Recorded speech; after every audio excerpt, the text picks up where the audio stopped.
start. And I know that Tommy Chong just loves to talk. Yeah. He has opened himself up to doing interviews for anybody who has a podcast. Wow. So Yeah. if I you know actually met anybody him that one wants time, to too. interview him, let me know, because I'll pass out, I've got the okay to pass out his info. Oh my God. Wow, wow. Yeah, What a guy. he's a good guy. Yeah. Just a good guy. Yeah. So you're from Colorado, originally born and raised? Long Island. Long Island, but moved to Colorado now in Vegas? Yes, ma'am. Yeah, I lived my first like 30 years of my life in New York. And Long Island. Yep. Long And Island. then I moved to Denver, and that's where I started comedy and all that good stuff. So yeah, and then just moved out here about a year ago. Perfect. Let me do your intro, and then we'll get back to your trajectory of your entire life. Sweet. Okay. This is me reading, you guys. I ask everybody for their intro so that I can mess it up during the beginning of the show. You know that I did a study, and most people just listen for the intro and then leave. Oh no. That's ridiculous. Yeah. Okay, so if that's all they're going to listen to, then I'm going to mess around with it, make it interesting. So Robert Szklarski goes by Bobbo on stage, Bobbo. Yes. Says here, did I get that wrong? No, that's great. Yeah. Okay. Says, I have been in comedy for 3 years, mostly in Denver, doing 7 to 10 mics a week. I have performed at the world famous Comedy Works, helped run the Four Corners Comedy Festival in Durango, moved to Vegas and making great connections in the scene out here. I'm posting clips on my Instagram, Bobbo_21, BOBBO_21. Perfect. I work security at the world famous XS nightclub and at the Delilah Supper Club in the Wynn Hotel. Yes. I love to laugh, work out, do yoga, and anything that helps people live a positive lifestyle. Well, let's get to know him right now here on Comic Spot, the amazing Bobbo, Robert Szklarski. Hi. Hello. How are Brenda. you? Oh, wonderful. Thanks for having me. Yeah, Appreciate I'm so glad. that. Thank you for coming. Are you kidding me? You're helping me become like, I don't know, noticed.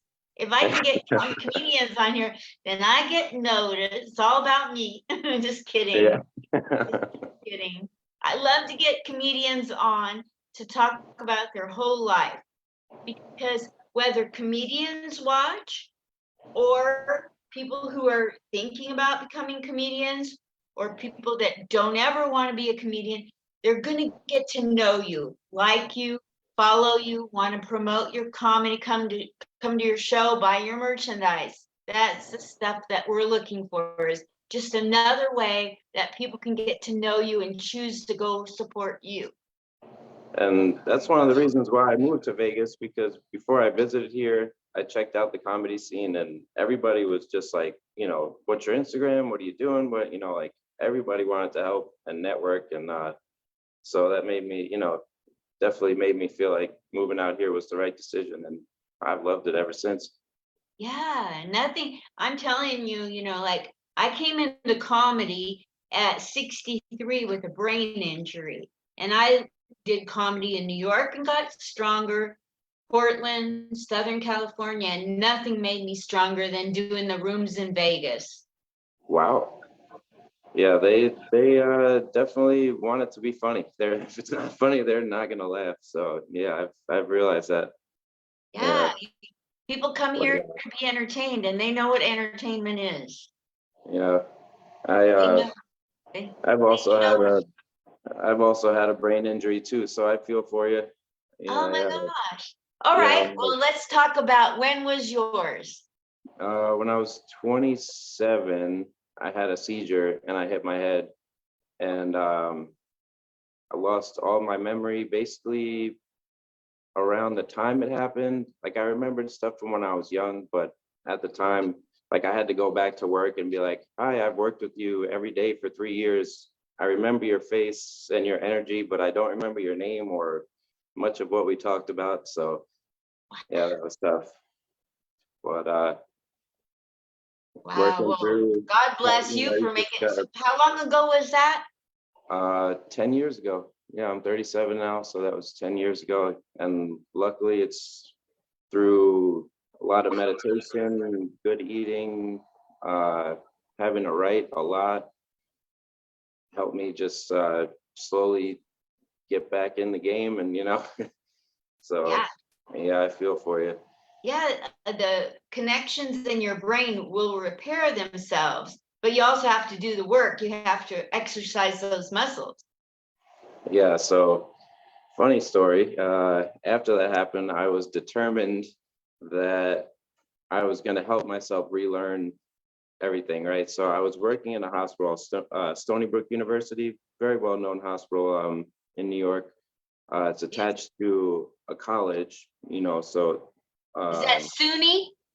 yeah, yes. Yeah. And so I decided after that happened, after work, instead of going home and doing silly things, I would just go to the library and try to read as much as I can. And I decided I was going to try to copy over the dictionary to try and like relearn it. Like, it wasn't like every word. Like if it was the easy word, like the or whatever, I wouldn't write it out. But if the word, if I liked the word, I would write it and everything. So I spent almost a year doing that. And I got up to letter P and I brought a big bottle of Listerine, put it in my bag. And I don't know if somebody kicked my bag or what, but the Listerine popped open and completely wiped out everything that I had done in the last like year. Oh, So I'm like, what the heck is going on? oh my gosh. Yeah, it's but I made the effort. Yes. I too went through a metamorphosis of a kind where they said that I'd never learn new information. And so I got out Trivial Pursuit cards and I would read the card and try to think of the answer, and I'd flip it over to see if I was right. When I flipped it over, I forgot what the question was. Oh no. And so I got so mad that I started going like that really fast. Question, answer, question. And when I went fast, the information started sinking into my brain. And I started Whoa. remembering a whole lot of stuff. And so I took the train out to New York to ABC Studios and I tried out 3 days in a row for Who Wants to Be a Millionaire with Meredith Vieira. And on the third day, I beat out a rocket scientist and I got into the contestant pool. What? Yeah. So, so I didn't know that's how they pick the contestants. You actually have to try. I thought they just like randomly picked people or whatever. I didn't know you actually had to try out for it. Online, you just put your name in and what days you want to come, and then you get your own hotel and transportation, and you come to the studio, and you sat in the circular thing that was the thing back then when Meredith Vieira did it. And there's 275 people that look like they're watching the show, but they're all trying out for the show. So yeah, so Wait, so they watch, you you beat watch a out show, and at the 275 end of the people? show that you go in there with, and you're watching a show.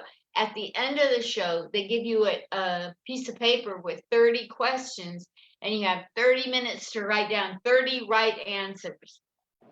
And you beat 275 people. No, I made it into the contestant pool, and a rocket scientist did not. Oh my God. That is incredible. Isn't that something? Yeah. And So it's even let's better get, because you did it yourself. You taught yourself everything. That's even better. Yeah, you have to be your own advocate. Nobody else is gonna do it for you. I mean, like, having gone through it, like, you go to the doctor and say you have some symptom with regard to your software, and they don't see it happening in the moment, so they can't really report it or diagnose it or treat it, unless they see it. Right, right. So you have to do it for yourself. Wow. Yeah. So let's go back to your roots. You grew up, born and raised in Long Island, New York. Yes, ma'am. Let's talk about your childhood. Tell me about your early family life and siblings, your parents, your siblings, young school age stuff. What were you like in all of that? Paint us a picture. Little Bobbo. Little Bobbo was a little wild one. No, I grew up. I had one brother, but I lived on my road. I probably had anywhere at any time between 10 to 13 cousins that lived on the block. So it was, and I was basically like the oldest. My brother was like too old to, you know, hang out with them or whatever. So I was like the next oldest one. And so I basically like what made sure they were like okay, made sure everybody got lunch or whatever, so took care of everybody on the block, and we just had fun. It was a great time, and it's important to be around that many people and that you can trust and all that stuff. So it was nice. But and then I grew up on a golf course. My grandpa was a golf pro. So Is and he he worked. famous? Will we know him? No, he was like very close to being on tour, but he didn't really want to leave. He had a good spot at the country club he worked at. So, and he didn't want to like be away from the family and all that stuff. So he, but yeah, he was great. So it was nice to learn under him. I basically golfed since I could walk. So, but What's your so yeah. handicap? Oh yeah, no, I haven't golfed in a while, but when I was good, I was maybe around like 10 or so. I wasn't bad, but Nice. yeah, I was captain of my golf team all 4 years in high school, and it taught me a lot. That's another thing that taught me how to, work on my own and not depend on anybody. Because when you're on the golf course, it's you and that's it. Like you have to play well. There's no excuses. You can't blame your teammates or anything like that. So it got me a lot into accountability and just being responsible for myself and everything. So Very good. yeah. So growing up, were you funny, or when did funny come into play in your life? Funny was something I always did. Every time there was like anytime my family ever got like too negative or too depressing of a story, I would throw in something funny and change the trajectory of the conversation. And it's just something I always loved doing. But I never started it in New York because so many people, Eddie Murphy, Seinfeld, Chris Rock, Dice Clay, all these huge names were Yeah. from there. So I was like, oh, that's not something I could do, that's so I never really thought of it. And plus I was more into like music. I did a lot of like writing songs and stuff. So, but then when I moved out to Denver, that's when I was like, all right, I can do this. Yeah. So what was it that made you do it in Denver? What was the catalyst that converted you to face rejection night after night? um, I mean, I had already had kind of my 20s were basically a disaster. The seizure was the culmination of it all. So I had a lot of issues in my 20s. So when I moved out to Denver, I was looking for a fresh start. I had just turned 30. I was like, I'm going to turn a new leaf. Everything's going to be great. And then I went to an open mic one night just to watch. I didn't even think of doing comedy. And then I watched the guys, and looking back at it now, it was an open mic. So it wasn't people doing their best work. But when I was watching it, I was like, wow, I could do better than this. You know what I'm saying? Like most of these guys, Oh, yeah. they were up there telling fart jokes and, you know, silly stuff. And I'm like, yeah, I could probably do better. But, you know, then I went on to see them do like showcases and stuff. And then I was like, okay, all right, they were just messing around at an open mic. But, you know, I'm glad they did because it gave me the confidence to start. So, but Denver was an unbelievable scene, you know, pre, you know, the lockdown and all that. Everybody was moving there, you know, for the weed or whatever to do comedy because, you know, LA comedy scene was extremely packed. You know, everybody was out there with the Comedy Store and all that was like, you know, going crazy. New York was extremely packed. So everybody just kind of gravitated to Denver from all over. So that's what made it great was because everybody was from all over the place. And we would get on any night, there would be 70 to 80 comedians on the list for an open mic. Like it was unbelievable. So I got to sit there and just watch all these amazing comedians night after night after night. And that it really gave me like a crash course on, you know, learning comedy and everything.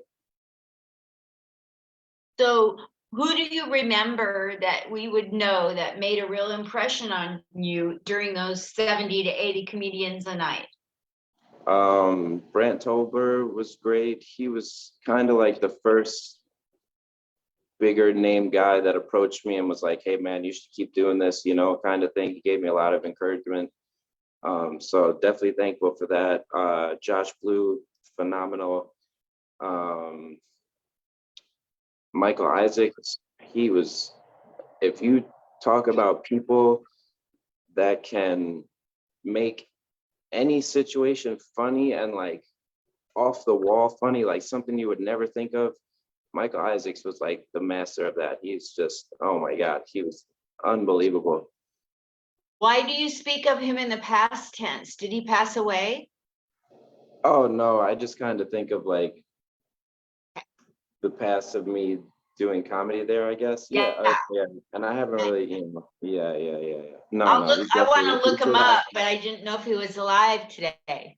no, yeah, no, he's doing great. Yeah. Yeah. Oh my gosh. Not only do we have to get our pronouns right, we have to get our tenses correct. Right. Everything's a problem. So Yeah. in the Colorado area, do you know Chris Fonseca? Crazy legs in a wheelchair. Oh. Have you ever met him? He's kind of like a bigger guy. Yeah, and he's like a insult comic, a little bit of an Yeah. insult. Oh yeah. He's the guy that got me the Sinbad interview. No way. He's the reason I got Sinbad. I Yeah. um I was working I was bartending at Fridays and it was right next to the Denver Improv and I think he had just performed there or I think it was just called the Improv. Well, anyway, it was a big comedy club and he had stopped in and I, you know, was serving him food and drinks and everything. And man, he was just so funny, like in person, like he's a great guy. Yeah. He hasn't talked to me since then because when Sinbad got ill, the last year and a half, Sinbad's been very ill. And Right. I kind of blew up his inbox asking questions. What do you know? Are you going there? And I don't know. I think he just, you know, sometimes men have a low tolerance for women. No. He's done with me, but he helped me get Sinbad. Oh, yeah. I want to go That's to good. Colorado and watch him and go up to him and say, I know you're ignoring me and I'm not stalking you, but thank you, No. Steve. He's just not having it. So you got into comedy, and because you went to an open mic and you thought, well, I can do this. That's one of the things that helped me. I went to an open mic and I too saw, well, I can do this, you know. And then you find out how hard it is. Talk about that moment when you go, what did I get myself into? Oh my gosh, not going from being attracted to it to committed to it is a whole nother talk show. So explain that to anybody who might watch. So as far as for me, uh, the joke writing was never a problem, but you do have to do a lot of research. You know, like I got my Breaking Comedy DNA book here. You know, you got That's to Jerry do. Corley. Yep. That's the Bible. Everybody should read that if they want to get into comedy.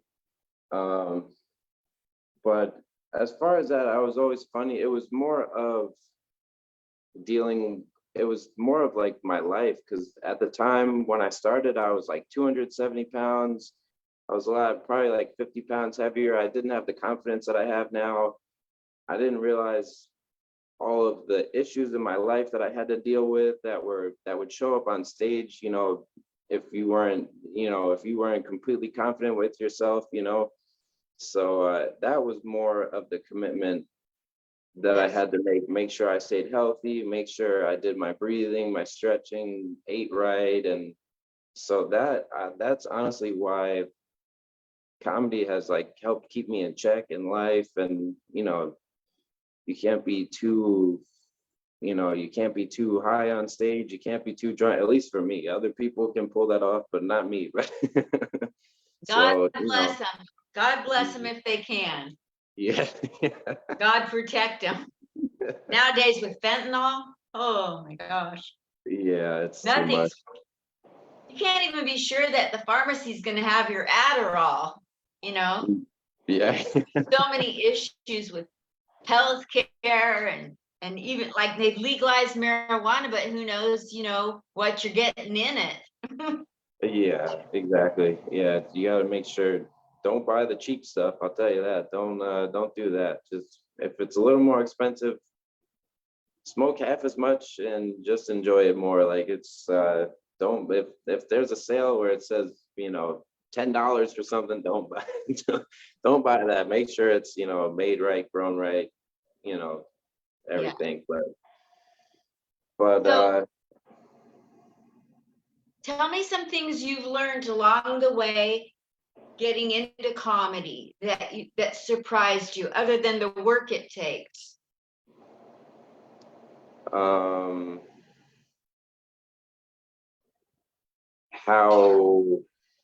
how the different levels of comedians. There's some that are, you know, some people that I thought were like, wow, really funny. And then you see another person show up, maybe from out of state or somebody that you didn't know, and you're like, wow, like the club is literally shaking. Like this is like, this is what funny, like there's very different levels of funny where you're like, you don't realize it until you see it. Like you see it and you're like, wow, I don't know if I'll ever be able to do that, but you know, it's but yeah. And the other thing I kind of learned is everybody has their own style. Like people can say like, you know, this is how you're supposed to do it. This is what a joke is supposed to look like. This is the blueprint. But I've seen people do things with their own style that are just incredible. So, you know, you have to have your own personality put into it big time. Super. Tell me, living, favorite, past, living, deceased, favorite comedian on the planet. My favorite comedian, Living and dead, living and deceased. um, Joey Diaz. I've never seen anybody like him. He's just the rants that he can go on out of nowhere are just unbelievable. Unbelievable. He's definitely up there.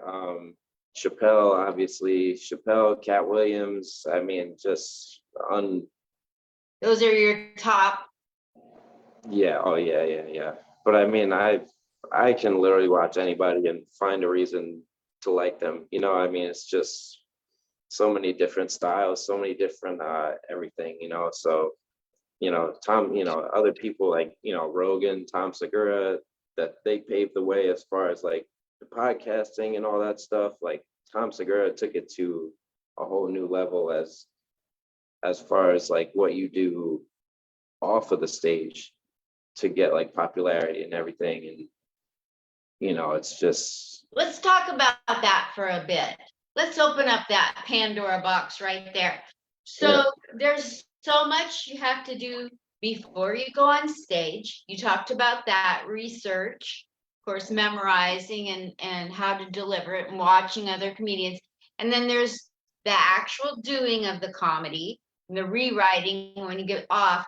But let's talk about social media stuff and how, like, things you've seen other comedians do to be noticed, to get booked, to get more followers. What are some things that have impressed you along the way like that? Um, I'll admit, when I first started watching Bert Kreischer, I wasn't exactly the biggest fan, but watching him over the years and see how his mind has worked outside of it, all the tour ideas that he had, all of the like, God, he's incredible at just what everything he does. He pushes it to the next level, next level, next level every time. And it's just unbelievable his dedication to everything. And yeah, if he's just been a huge influence as far as that goes. Just how to get attention, how to keep people happy and excited, and yeah, he's unbelievable. Super. So like, are you a TikTok watcher? Do you look at Snapchat? Do you go look at everybody's YouTubes for hours on end? What do you do when you're having fun, wanting to watch, not necessarily study, just to be enjoy? Where do you go? Um, YouTube, definitely YouTube, big time. I'm more recently getting into Instagram and all that stuff, just because I see how important it is for networking, and and it's easy. It's like if you have your story on Instagram, people can look at it and they can understand you right away. Like they look at you and they go, okay, this is what this guy's about. So it's nice to just be able to have that instead of, you know, so you can kind of bond with somebody right when you first meet. It definitely helps that big time. It breaks that barrier down. So Exactly. yeah. What's the best experience you've seen or that you've experienced a comic go through? So best thing you've seen happen to yourself on stage, or the best experience you've seen another comedian go through on stage? So my comedy story, how I got back into it, because so I went, super dedicated for a couple years in Denver, and then all of a sudden, I started filming like a late night show with a few buddies of mine, and of course, the shutdown happened, whatever. So everybody kind of moved back home and all that good stuff. And but I'm from New York, so I wasn't trying to move back to where it's the worst, so I took the opposite route. I ended up moving into the mountains in Colorado. I lived in Vail for a little while. I lived in Aspen for a little while, which Aspen was unbelievable, but that's another story. And Totally. then, so, but there was just like no housing in Aspen at all. Like there was just no house. It was almost impossible to find it. So I just ended up leaving there, and I moved to a town called Mancos, Colorado, which is right on the border of New Mexico. And it's about a half hour, 40 minutes from Durango, Okay.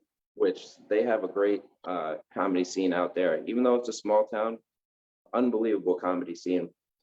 So I just decided I didn't know what was going on in the world or whatever. So I'm like, I'm just going to take a break, figure myself out, all this stuff, right? So I moved into this cabin in the middle of nowhere. The town's 1,100 people, right? My second day there, I meet this woman named Jill. Jill, do you know Jill Carlson? She does, I know the name, yeah. yeah. If you saw her, you would know her. She does some shows out in Vegas or whatever. My second day there, I meet her, right? We start talking. She goes, I know you.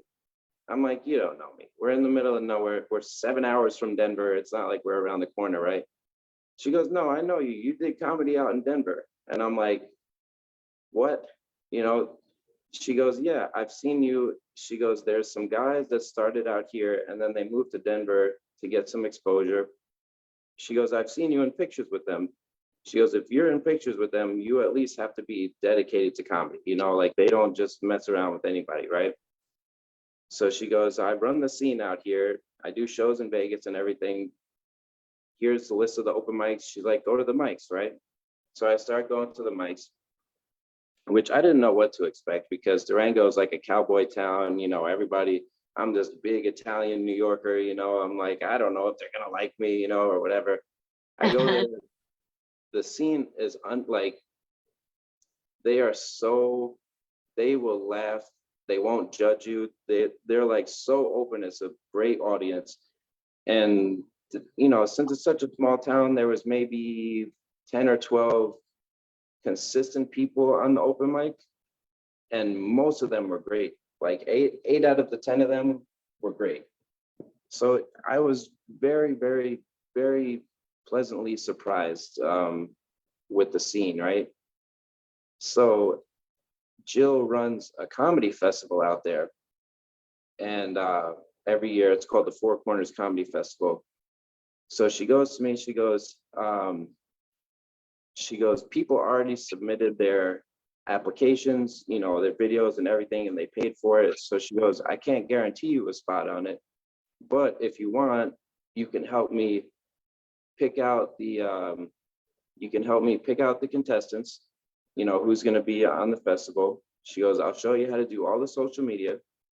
I'll show you how to make the flyers. So, and then we went around to all the businesses in Durango and spoke to them and see who wanted to, you know, be involved in it and everything.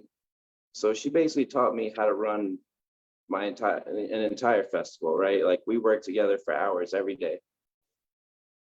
So the night of the festival starts, we have two different venues because there was like 30 comedians from all over the United States.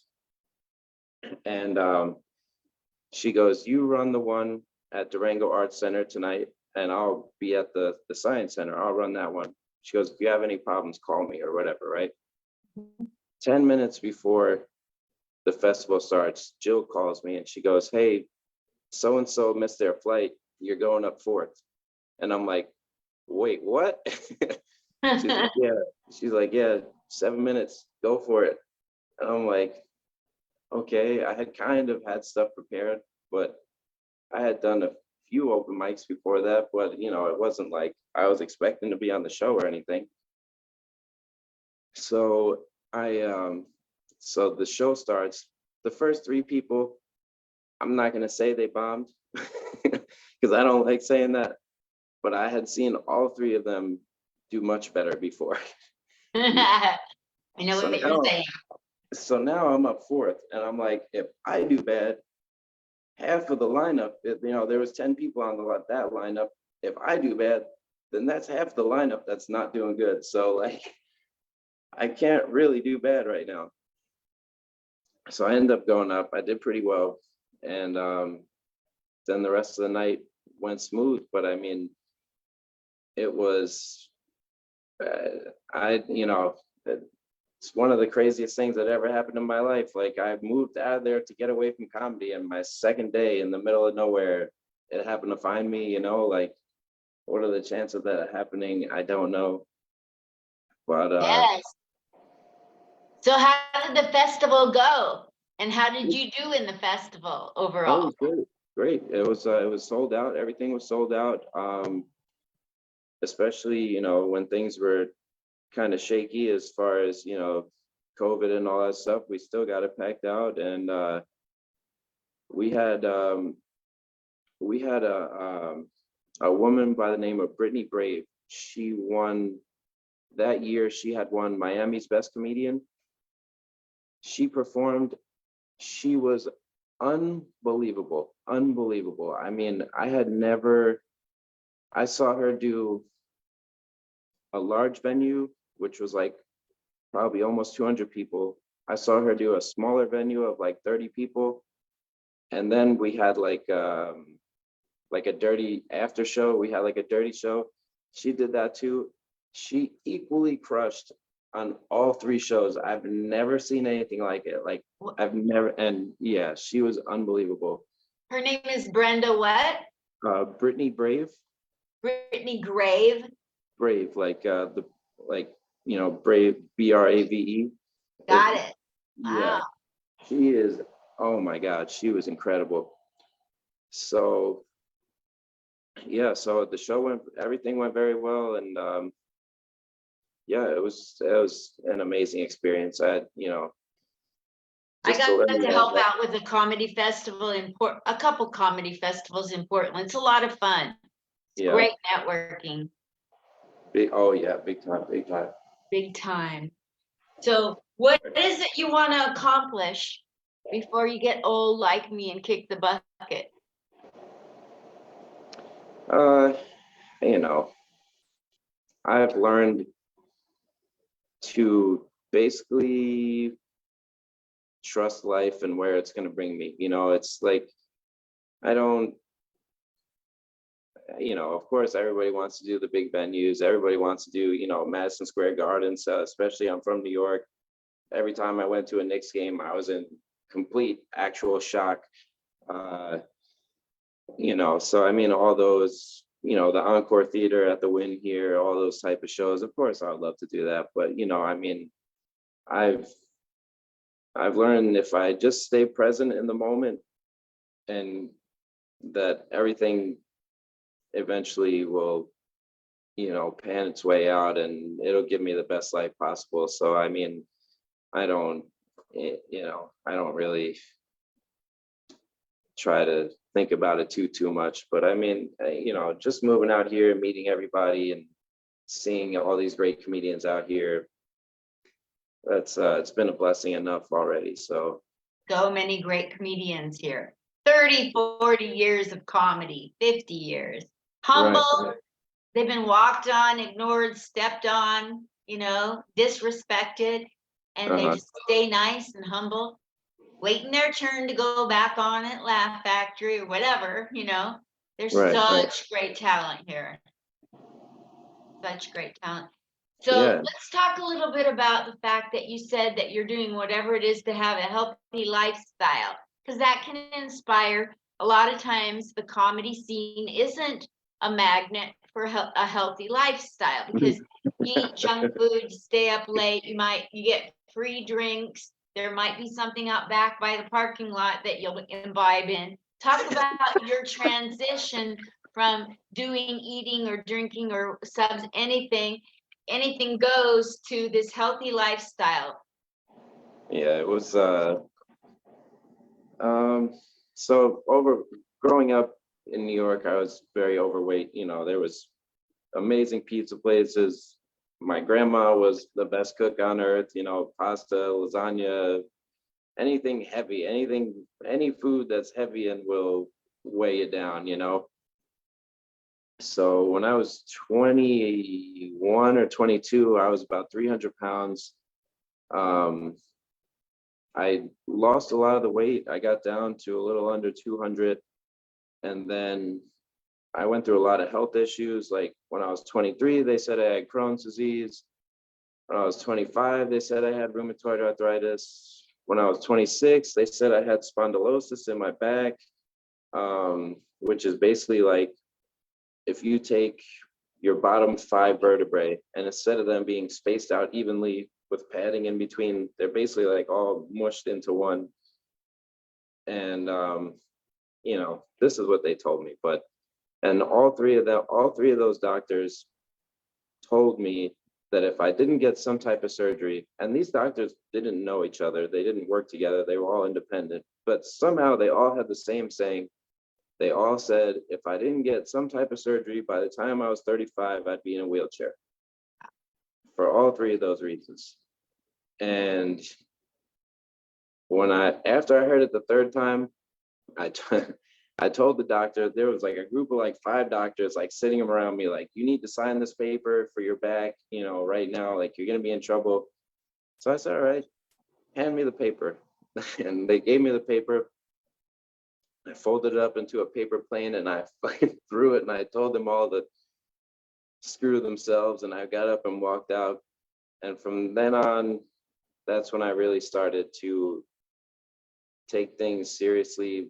I mean, it still took me a little more time after that to kind of get more into it, but more lately around eating better has helped me more like mentally and spiritually more than just like physically. Yeah.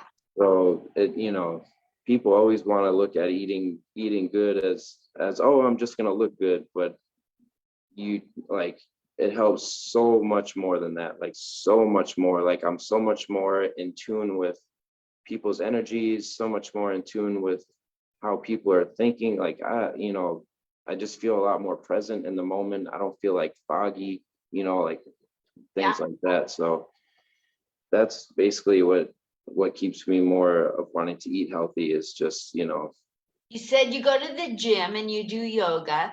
And tell me about your eating regimen on a good day. What's a good day look like for you with eating? so recently I've been doing more of like keto diet, which is like very low carbs. Um, I've found that it helps keep me more sharp throughout the day. Like like I used to have to like nap throughout the day, or just like, I mean, I still nap, but I used to do it a lot Yeah. more often. Um, so I feel like it helps. If I eat carbs, I automatically feel myself getting like sluggish. So I'll do it kind of more before bed. So this way it gives me like my body that recognition, like, okay, it's time to slow down. Because after open mics, if you do good at an open mic, your mind's going, okay, what am I gonna do next? What am I gonna do next? What jokes am I gonna write? What do I need to work on? That Yes. feeling. So you kind of need that sign to give your body like, okay, it's time to relax now. Like, okay, That's time a to go good to bed. idea. That's a Yeah. great idea to eat Yeah. carbs to slow down. Hmm. Yeah. And not, Okay. of course, not a lot like before bed, maybe just like a piece of bread or something, but, I'm not saying eat like, a whole loaf of garlic bread or something, just something to like, That's a great idea. So let's get back to comedy for a minute. Um, have there been some comedians that you just that really helped your career in a specific way that you want to go out and be like them and do that, or you've seen comedians, headliners come in and be a certain way and you want to be that when you're a headliner? yeah, definitely Joey Diaz. I mean, it was just, I felt like, me and him had a lot in common. We grew up around a lot of Italian people, East Coast, New Yorkers, a lot of our life stories kind of, because he moved out to Colorado, Boulder as well, and he started his comedy in Denver. And I just felt like we had a lot of things in common, and I kind of thought like he did.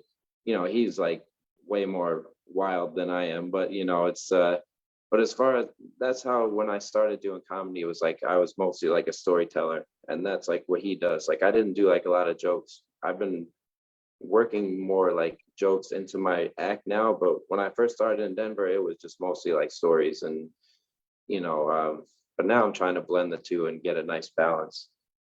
but Perfect. but yeah, and then just I saw between that and his podcast, how much fun he was having and everything, like, and he's trying to like be a good example for the comedian up and coming comedians. He would tell you, like what he went through and his struggles when he first started. And like he was trying to set like he made it very easy for me to just get up and start doing it, as far as like, because I learned so much from him just listening to him. So he definitely had Wow. a massive influence. Yeah. Well, tell everybody again. I think you said that you're not much for social media, but tell people where to follow you. If you have a podcast or you're a recurring guest here and there on podcasts, and where they can see you or what you have coming up, or like if you're going to be handling any of those four corner comedy festivals again. Yeah.